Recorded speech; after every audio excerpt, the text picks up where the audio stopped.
I'm giving all glory and honor to God, who is the giver of every perfect and good gift and the head of my life. This is beautiful weather, and I want to thank and say good morning to Reverend Dr. Howard Henson, First Lady Henson, the Associate Minister, the officers, the congregants of Metropolitan United Methodist Church. Thank you so much for inviting me here this morning. I am pleased to be bringing remarks during your Black History Month celebration, themed Stony the Road We Trod. And indeed, stony that road is. As you all know, I did recently lose my husband, the late Congressman Elijah Cummings. He was not only the love of my life. What was not ever reported in the news media is that he was also my best friend and soulmate. We met on Capitol Hill back in 1998, where we bonded over the our common passion for social justice. And he was a political science undergrad major, and so was I, and although he became a lawyer and a legislator, I went on to earn my PhD in political science and became a policy and advocacy professional. We were both students of American and Black history, and we were deeply passionate about making sure our nation made good on its promises to current and future generations. He knew up close and personal how stony the road was and fought valiantly to crush the boulders of oppression and suppression throughout his career, but especially in his last role as chairman of the Government Oversight and Reform Committee. Not too long ago, I pulled up to an event in the parking lot of a community center in Park Heights, and someone had written on the back of their car window, "Fight like Elijah." And it gave the dates of his birth and death underneath the words. It is in his honor and in his memory that I dedicate my remarks this morning. My words this morning are guided by scripture in Deuteronomy 20, verse 1, which says, "When you go out to fight your enemies and you face horses and chariots and an army seemingly greater than your own, do not be afraid. The Lord your God, who brought you out of Egypt, is with you." As many commentators have noted, this year marks the 150th anniversary of the 15th Amendment and the 100th anniversary of the 19th Amendment. Both of these amendments are important in the history of this nation because they enshrined in the U.S. Constitution the right to vote for African American men and women of all races. These two amendments give everyone in this room the right to vote, which is the equivalent of being given a voice in our democracy. The right to say which direction you prefer, how you want your resources spent, and ultimately the right to self-determination, which is essentially having a say in what kind of future you want for yourself and your family. Now, I've been doing the work of democracy building for a long time. And in 2004, I wrote a book called The Political Action Handbook, a how-to guide for the hip-hop generation. I had met along the way more than a few young people who said that their vote didn't matter and they wouldn't make a difference if they voted. And I wanted to tell them, let them know why their votes count and why their voice and their vote were indeed important. So in my experience, the most potent counter-argument for this train of, thinking is that if your vote doesn't count, why is the man who works often as the enemy of our people spending so much time, effort, and money to take away your right to vote? And make no mistake, in towns and cities across this land, that is exactly what is happening. Conservative political actors have organized to limit the voting power of people who don't think like them, which mostly translates into people who don't look like them. Whether it's Florida, or Georgia, or North Carolina, or Texas, or Wisconsin, Black and brown people especially are the ones most threatened when these people purge voter rolls, when they move polling places away from the people who need it, when they adopt the modern-day equivalent of poll taxes and literacy tests, all of which are still illegal, but they're still doing it, and their schemes to cheat us out of what is rightfully ours is getting even more sophisticated by the day. You might have heard in the news that before Elijah died, he battled Republicans who wanted to add a citizenship question to the U.S. Census form. Now you might say, what does a citizenship question even matter? He argued that the Republicans were being racist, since all of the studies show that adding this question to the census limited the participation of Black and brown people especially. It is well known that when a full count is not conducted, it limits the amount of government resources and funding allocated to schools and communities, and reduces the political power of places where large numbers of African Americans and Latino people live. And also, it undermines the apportionment and redistricting of the political representation, which is also tied to the census count. So the Republicans counter-argued that the Supreme Court, that they weren't being racist. They were just trying to help enforce the Voting Rights Act. Well, a funny thing happened on the way to the court's decision. One of the chief architects of the census question died.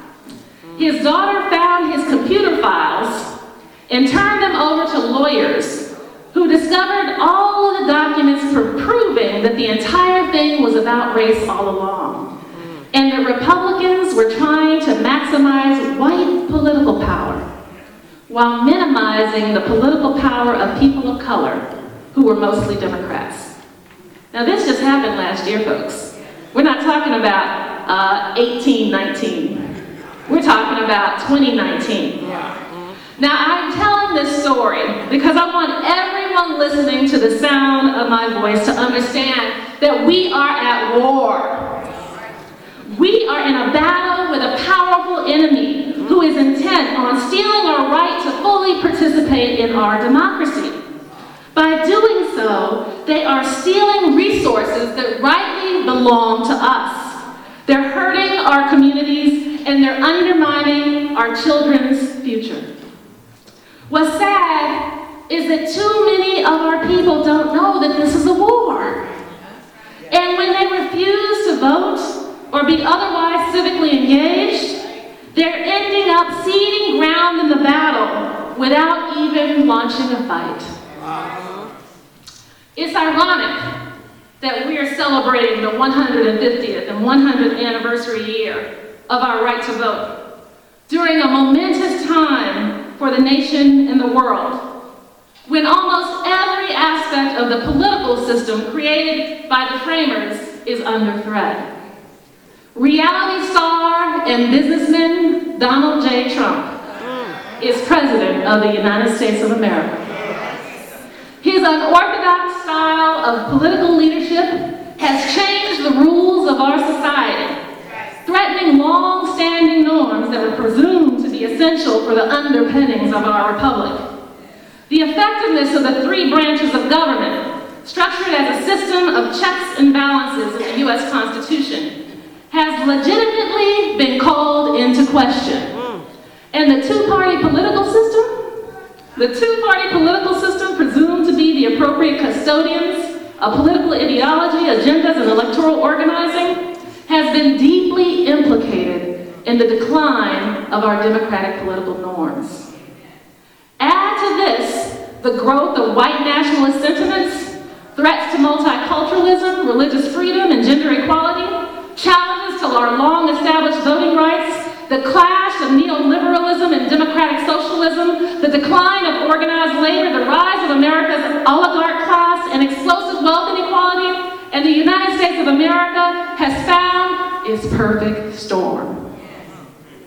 Who among you has ever read the book by Sebastian Unger called The Perfect Storm?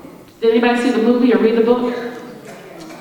In it, he depicts a fishing boat, the Andrea Gale, sailing into a 100-year storm, with winds rising at 100 miles per hour and waves cresting over 110 feet. The crew is tossed to and fro in the boat, and the situation is quite dire when the author notes, the Andrea Gale reached its zero moment. That's a nautical term. It's the point at which the boat will either sink or swim, where the buoyancy of the boat is threatened by the gravity of the challenges, both internal and external. Ladies and gentlemen, I am telling you that our country is at its zero moment. And what all of us do next will determine whether this ship will rise or fall. We are currently in a very important election year. As the immediate past chair of the Maryland Democratic Party, I spent the better part of 2 years studiously avoiding endorsing any presidential political candidate to avoid a conflict of interest. But it's safe to say that I do believe that almost any Democratic presidential candidate would be better than the person currently occupying the Oval Office. Amen. I am against almost every single thing that Donald J. Trump stands for. And if given another 4 years in office, I am certain that he will, in partnership with a complicit Republican Party, complete the destruction of our democracy, further restrict our civil rights and our personal freedoms, and destroy America's leadership and standing in the world. But get this, we're also at an equally important election year here in Baltimore City. Our city has skyrocketing murder rates, children walking around with PTSD, trauma, from living in a war zone with dirty streets and boarded up houses. But we also have many great assets, such as world-class universities, unique and beautiful housing stock, and waterfront views. What we need, and it was said earlier, what we need is leadership with a vision for what our future could and should be, and the ability to make it happen. What we need is hope. We need healthy and safe communities. We need opportunities for youth. We need prosperous families. And we need equitable development and economic justice. That means, ladies and gentlemen, that at the local and the federal level, we have to pay careful attention to what the candidates are saying, assess whether they have a vision for our city and a nation, and then we need to vote accordingly. And I've got to admit that I am not an impartial observer. I discovered a long time ago that my mission in life was not to study politics for the purpose of furthering an academic career, but to learn the fundamentals and to use the tools of political and policy sciences, to be in their arena in a way that helps people and helps this country become a more perfect, inclusive, and equitable union. In other words, ladies and gentlemen, I, and hopefully we, are on the battlefield for our Lord. This requires taking a stand. This requires not remaining neutral and sitting on the sidelines. There is nothing impartial about being on the battlefield for our Lord. And that doesn't mean just staying on the battlefield inside the church. It means taking the battle out into the world. It means taking it out into the world and taking on the powers and principalities. As an African-American woman, only the 4th generation removed from slavery, I have seen and experienced too many of the double standards, disparities, and exclusions that create identifiable patterns of advantage and disadvantage in our society based on factors such as race, class, and gender. I've experienced too much of it to be an impartial observer. When I was an undergraduate student at Prairie View A&M University in the late 80s and early 90s, I became involved in a particularly hot local election when one of my political science professors decided to run for county commissioner. And he asked me to run his campaign. He was running against another administrator at the university, so the students were mobilized to support one or the other candidate. And as the president of the political science club on campus, I helped organize a student voter registration drive to encourage higher campus turnout at the polls. The day that the election came, students turned out in very large numbers, but my candidate lost. I thought that that was the end of it. Then the Waller County Police arrived on campus, and they arrested 13 Prairie View A&M University students, whom they said had voted fraudulently. As students, students, we felt intimidated by the white county power structure, challenging the voter participation of the all African American student body attending this historically black college of Prairie View A&M University. But we were also outraged that students attempting to exercise our democratic rights were charged and arrested with a crime. So we organized an 8-mile march to the local county courthouse to protest the students' treatment and to call for the expungement of their records. It wasn't until later that I learned that Prairie View students had long experienced a pattern of harassment and intimidation from Waller County officials who feared students' voting potential to upend established power dynamics that kept the status quo in place. In fact, because of this history of voter suppression at Prairie View, the Supreme Court decided in 1979 in a case called Sim versus the United States, that they established a precedent affirming the students' rights to vote where they attend school. So I just want you to get this. Voter disenfranchisement based on university student status was declared unconstitutional by the Supreme Court based on a Prairie View A&M case in 1979. But it was still going on when I was a student there in 1990. It was still going on in 2004 when the Congressional Black Caucus, led by its chairman at the time and my future husband, Congressman Elijah Cummings, when they got the George W. Bush Justice Department to intercede in a similar situation. And it was still going on as late as 2018, when Waller County officials moved polling locations away from the campus and challenged more student voter registrations. Why do I tell you this story?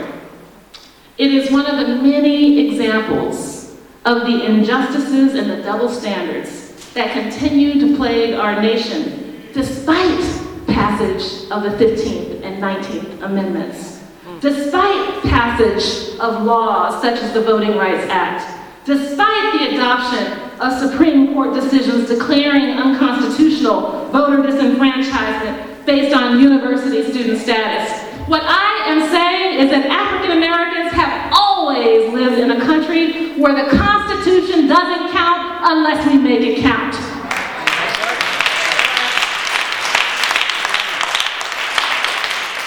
If we don't continuously challenge and protest efforts to disenfranchise us, there would be no attention to the issue, and we would be denied the full measure of our citizenship forever. It is examples like Prairie View that make it clear that contrary to those who try to romanticize the past by using the "Make America Great Again" mantra, the greatness of this country is not behind, but ahead of us. In this year, the 150th year since Black men got the right to vote, and the 100th year since women achieved our right to vote, I ask that we not only pay close attention to the threats that continue to marginalize our voices and our choices in our society, but that we rededicate ourselves to truly making this nation great. One that protects the most vulnerable in our society, a country that provides fair and equitable opportunities for advancement, a nation that ensures a standard of living below which no human being or family should fall, a country that stands for human rights, civil rights, women's rights, and personal and religious freedoms, a nation that supports prosperity and inclusive growth for all, a nation that advances a clean and sustainable environment, and one that allows our country to stand proudly amongst other nations as a true example of a great democracy. We have not yet experienced this nation, but we can if we commit to the ideals and the values that empower a fair and inclusive future. We all have a responsibility to make our communities and our nation what they can and should be. We can accomplish this if we put on the full armor of God and get on that battlefield. And if the odds look too great, if the horses and the chariots